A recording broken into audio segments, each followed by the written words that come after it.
Dear students, today we are going to discuss about use case diagram. So as a use case diagram is representing the dynamic behavior of the system. It is used different notations like use cases, actors and their relationships. It focuses on system requirement and functionality. So this is the basic objective of use case diagram. And as we know, before we draw the diagram, we have to change the name of the properties. As a name, I mentioned as use case diagram. And we can include the author information. And it's followed by, I am going to type the company or organization name. And followed by version I mentioned as 1.1. This information is very useful during the software development process, and it will be helpful for when the third person it's using the software system, right? You know that how to open that use case diagram. So go to model and add diagram. You can select use case diagram. So this is the way you can open that window. And now I am going to add the title of our project. It's online shopping. I will show you the simple way how to use or how to draw the use case diagram for online shopping system, right? And just you can use either text or text box. We can create the title of our project.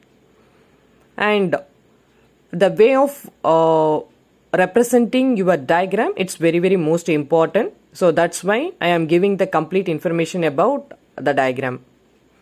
And for the online shopping system, as a first actor, as a customer, and the customer, we can create two more, that is a sub actor. That number one, it's a new customer, and I am going to add one more, the sub actor, it's a registered or existing customer, right? So the customer, it's a common term, and customer can be as new customer or as a registered customer, right?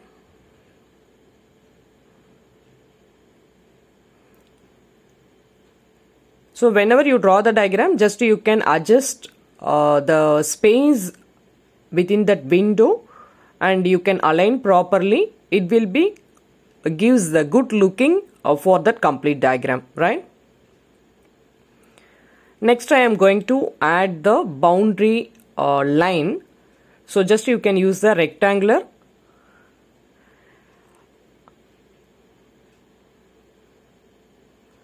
So it's not created now.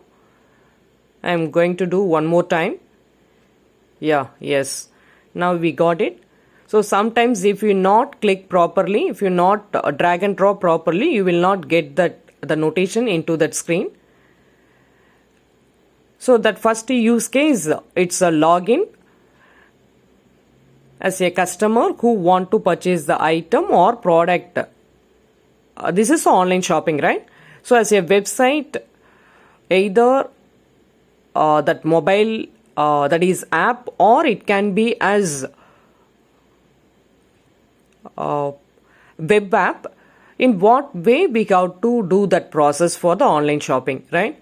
So for that login, it includes to verify the username and password. This is the first most essential part of login page, right? So whenever we log in into that system, as a login page, it includes that we have to verify that username and password. That's the first step. So the next use case. So once we log in into that system, we can view the item details, right? Just I typed wrongly. It's item. Just a spelling mistake. I mentioned it's IN. So just you please change it. It's a view items. And the next one, it's a purchase items.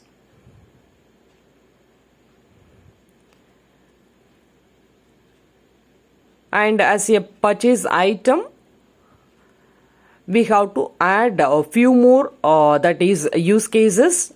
Now I am going to include that is few more use cases with extend keyword, right? So that first one, it's a add items. First we are logging into the system and we are viewing that items which is available in the website. And when we decide to purchase the item, that purchase use case which it includes, we can add that item information and we can update that information, as well as we can cancel that items, right? At any time we can cancel that item details. So that's a third part of a purchase item, right?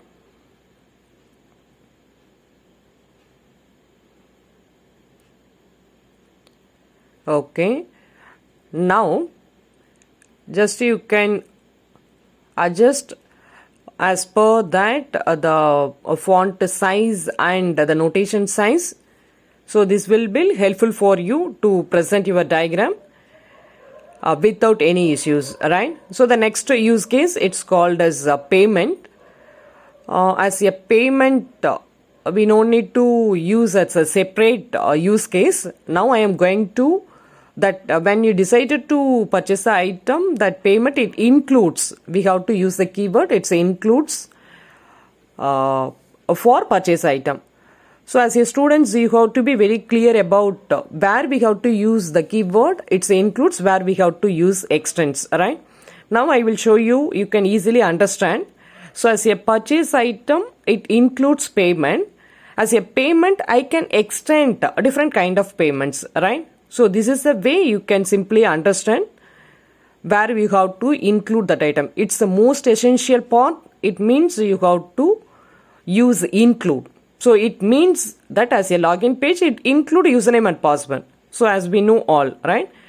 So when you decided to extend that part into that subcategory or sub module, we can use that's a extend, right? Now as a payment, I am mentioned as first one, it's a cash payment, second one is the card payment, third one is the wallet, and the last one, it's either internet or mobile banking, right?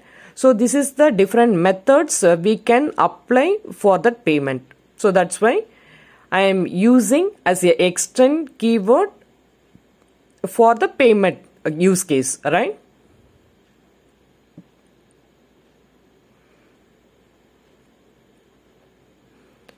So just you can adjust the boundary line. So it means that why we have to use the boundary line now. If the system internally, whether that all the use cases, it's executed internal part or it could be as external part. So if all the process which it will be executed with internal part, we have to use the boundary line. With the boundary line or with boundary itself, we have to mention all the use cases, right? So the next actor I mentioned as admin, and it's followed by as a admin role to manage the orders, and that the one more use case, it's process the orders, right? So this is the major part of as a admin.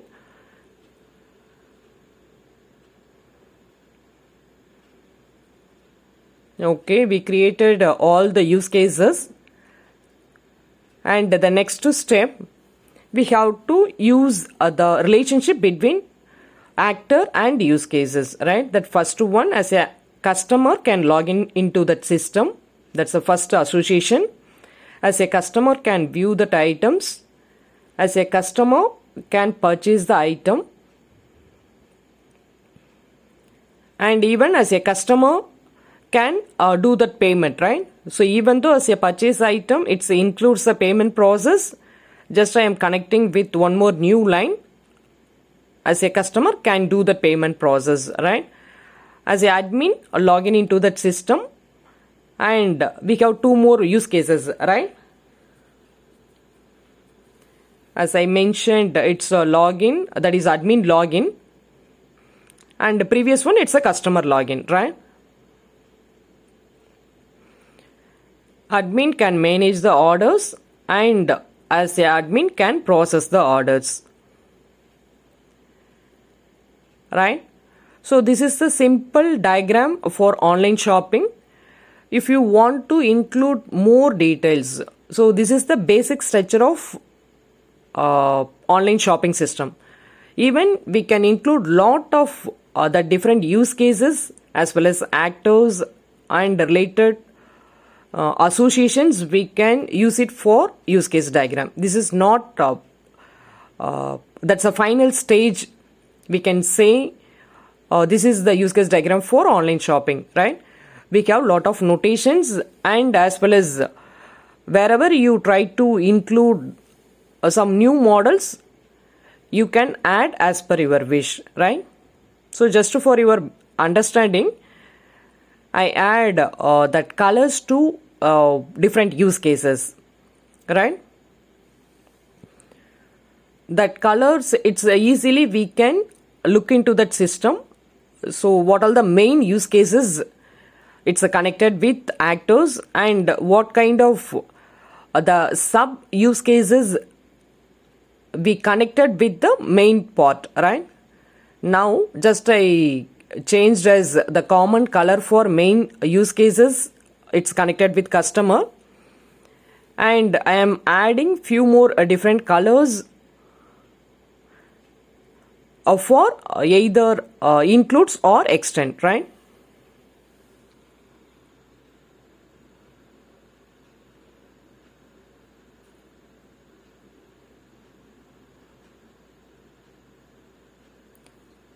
Just you can easily get that idea about the different colors which is connected with the main use cases to give you a better understanding about the diagram, right?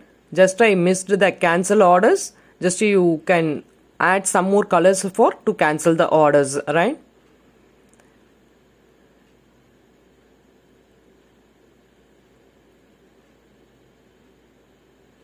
Even you can add a few more colors for the actors.